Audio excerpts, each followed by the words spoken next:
Magandang araw guys. So, sige tay. So, Sabado ngayon. So, against the right talaga ang ating video. Ganun. Kasi grabe talaga ang reflection ng araw. Magandang araw po sa inyong lahat. So, umalis na ang aking tatay. Pumunta lang siya dito. Kasi, bumili ng tubig. Kasi naubusan na naman ang kanyang tubig. Ng kanyang paglalagyan ng kanyang tubig na ubus na. So, malapit lang mag-uwi siya dito sa amin. So, dito para siya kumuha ng tubig. Kasi may work kasi siya, super, sa daan. So, gano'n. So, isang minute mo na ako sa inyo. Ang ganap ko ngayong araw. So, maaga talaga akong gumising ng madaling araw. Saglit guys. Kasi tinawagan ako ng anak. Saan ka ba? Ano suman? Ay, sa nahulog man guna ni Lukso diri ang kuan. Itong baso. Muna siya akong ipangita. May nabiak na baso. Kasi umakyat man ako sa itaas kanina. Tapos nagkita kami sa panday. Tapos nalaglag yung bracing na hinawakan niya. Kaya ganun na nabagsakan ng aming baso doon sa kusina. So buti na lang walang baso na ang nabiak. So ganun. So chika minute again. Ginising talaga ako ng madaling araw guys. Kasi Sabado ngayon. So sinamahan ko ang ating kapatid. Pumunta doon sa bagsakan ng isda doon sa kabilang bayan dito sa ating lugar. So bumili ang aking kapatid ng mga maramihang isda para sa isang simanang pagkain sa araw-araw sa kanilang bahay. At saka binigyan din ako ng isda. So pero nalibre na naman ako ng isda ngayon guys. So ang ingay-ingay talaga dito sa amin kasi ongoing pa rin ang renovation dito sa bahay ng ating mother. So ang kanilang tinarbaho ngayon is patuloy pa rin ang paggawa ng bridging para sa kwarto.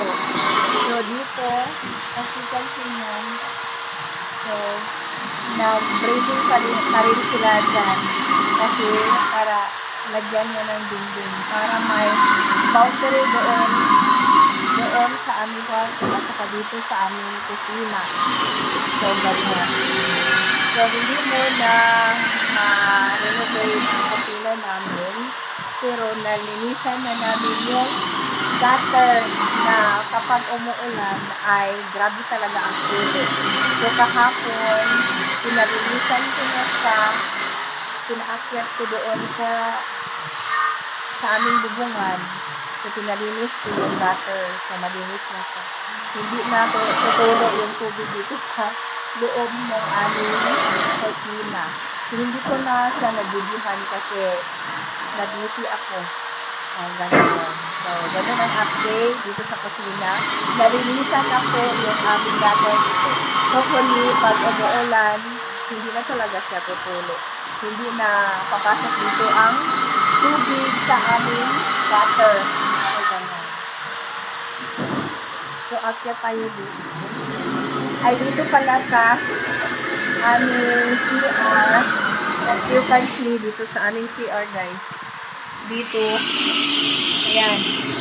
Hindi pa rin siya naayos. So, pinaglagyan ko muna siya ng temporary na plyboard para at least makagamit pa rin kami dito sa aming CR. So, ganun. Para tuloy-tuloy pa rin ang kanilang pagtatrabaho doon sa itaas. So, para anytime din kami makagamit ng CR is makagamit talaga kami. Especially pag may tawag ng kalikasan. Ganun. So, aakyat tayo dito sa aming palapag.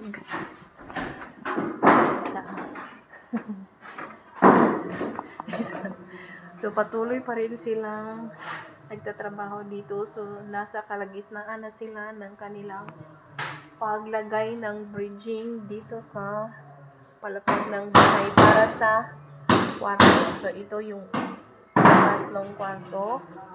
Una at pangalawa. So, ayan.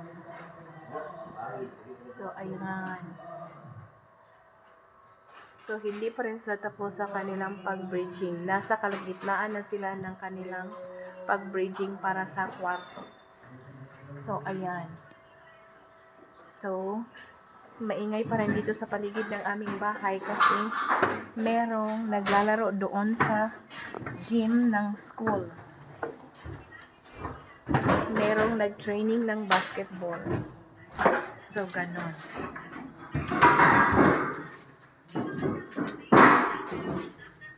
At saka, nakaligo na rin ako, guys. Kasi aalis na naman ako. Meron na naman akong pupuntahan kasama ng aking mga kapatid. Pupunta kami sa Cagayan for personal reason. So, ganon. Hi! Hi! So, andito na sila. Hala. Nya, anong nangyari sa shoes mo, Neng? Maritis mo na kami dito. Neng! Neng! Anong nangyari sa shoes mo?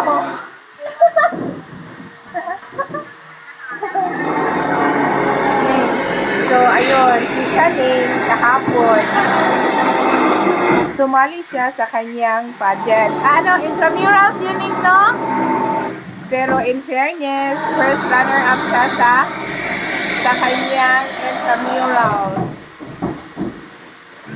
Anong tawag doon?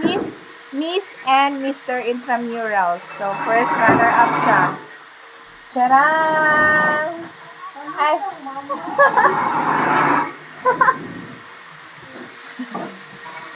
So, that's all for today's video, guys. Thank you for watching sa ating pagmarites ngayong araw.